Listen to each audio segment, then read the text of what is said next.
It's always fun to hop in the time machine and see what people thought of a movie when it first came out. I kinda have an obsession with doing this. Star Wars, more than most franchises, is special when it comes to an abundance of recollective material. Generations of films, decades between hype, mystery, expectations, new and old, letdowns and pure popcorn bliss. Star Wars lives on, Star Wars endures. So when this whole roller coaster of a franchise first kicked off in 1977, what were critics saying? What were science fiction fans saying? What did people think of this loud, beautiful, weird, charming, mystical little movie set in a galaxy far, far away?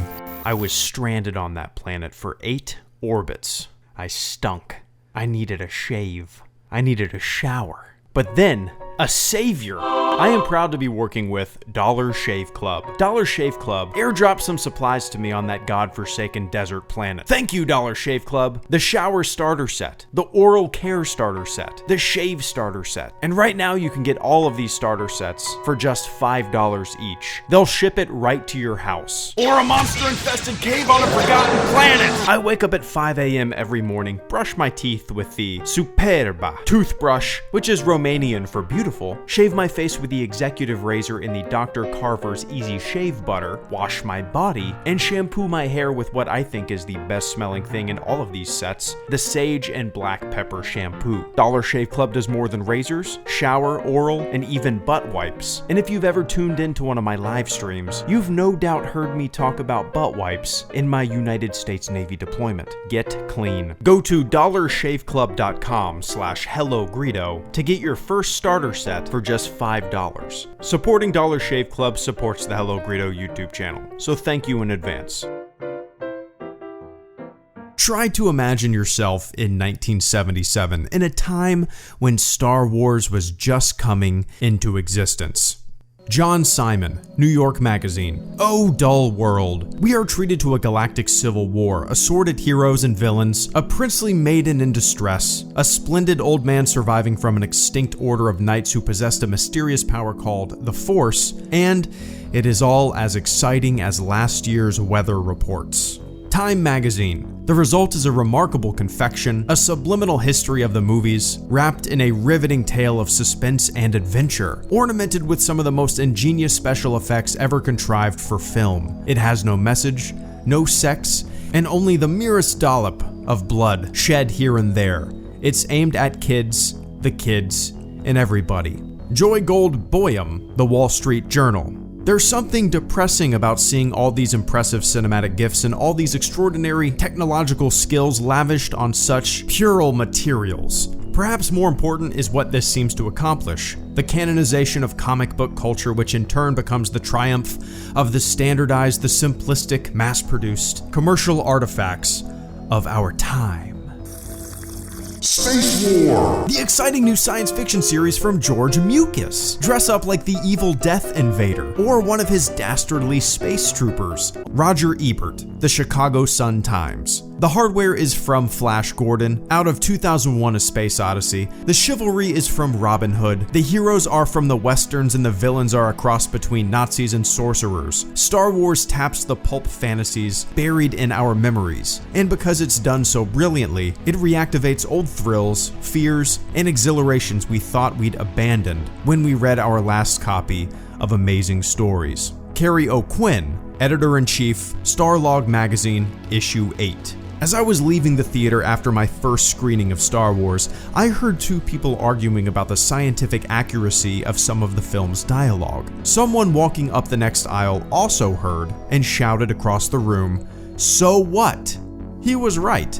Star Wars is a supreme example of what can happen when a creator has a vision and, by some miracle, is permitted to carry through and build his vision into a true work of art.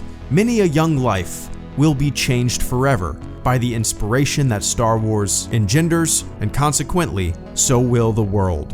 Derek Malcolm, The Guardian. Whatever else you think about Star Wars, you can't call it the height of originality. The entirely mindless could go and see it with pleasure, but it plays enough games to satisfy the most sophisticated. Howard Zimmerman and Ed Naha. Starlog Magazine, Issue 9. Star Wars is the best thing to happen to science fiction since Asimov first propounded the 3 laws of robotics. Would you like to order some unofficial Star Wars miniature metal characters from Star Trek Galore Incorporated? Pauline Kael, The New Yorker. Star Wars is like getting a box of Cracker Jacks, which is all prizes. This is the writer-director George Lucas's own film, subject to no business interference. Yet it's a film that's totally uninterested in anything that doesn't connect with the mass audience. There's no breather in the picture, no lyricism. The only attempt at beauty is in the double sunset. It's enjoyable on its own terms, but it's exhausting too, like taking a pack of kids to the circus. It's an epic without a dream. Stanley Kaufman, The New Republic. This picture was made for those, particularly males, who carry a portable shrine within them of their adolescence, a chalice of a self that was better then, before the world's affairs or, in any complex way, sex intruded. Flash Gordon, Buck Rogers, and their peers guard the portals of American innocence, and Star Wars is an unabashed, jaw-clenched tribute to the chastity still sacred beneath the middle-aged spread. What? Gary Arnold, The Washington Post. Parents who suffered dutifully through Logan's Run in quest of a decent attraction for juveniles may now claim their reward. George Lucas has made the kind of sci-fi adventure movie you dream about finding for your own pleasure as well as your kids' pleasure. If you're looking to buy a force beam, which is totally not a lightsaber, it's a force beam. It is not a lightsaber. Stop calling it a lightsaber, you're gonna get us in trouble. Then check out this 1979 issue of Starlog magazine. Charles Champlin, The Los Angeles Times. Star Wars is a celebration which, in the ultimate tribute to the past, has a robust and freewheeling life of its own, needing no powers of recollection to be fully appreciated. It employs some of the dramatic devices out of the past for the good and simple reason that they work well. Star Wars is Buck Rogers with a doctoral degree, but not a trace of neuroticism or cynicism. A slam-bang, rip-roaring gallop through a distantly future world. Rena Andrews, The Denver Post. George Lucas, who brought us those memorable kids in American Graffiti, is back with Star Wars, a film that would captivate the Mel's drive-in crowd, as well as enchant the kid in all of us. If I sound excited, it is only because I am.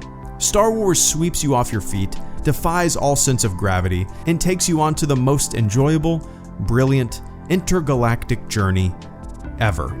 It's always fun to hop in this time machine and see what people thought of a thing before that thing became a part of our collective conscious. And I love doing these types of videos.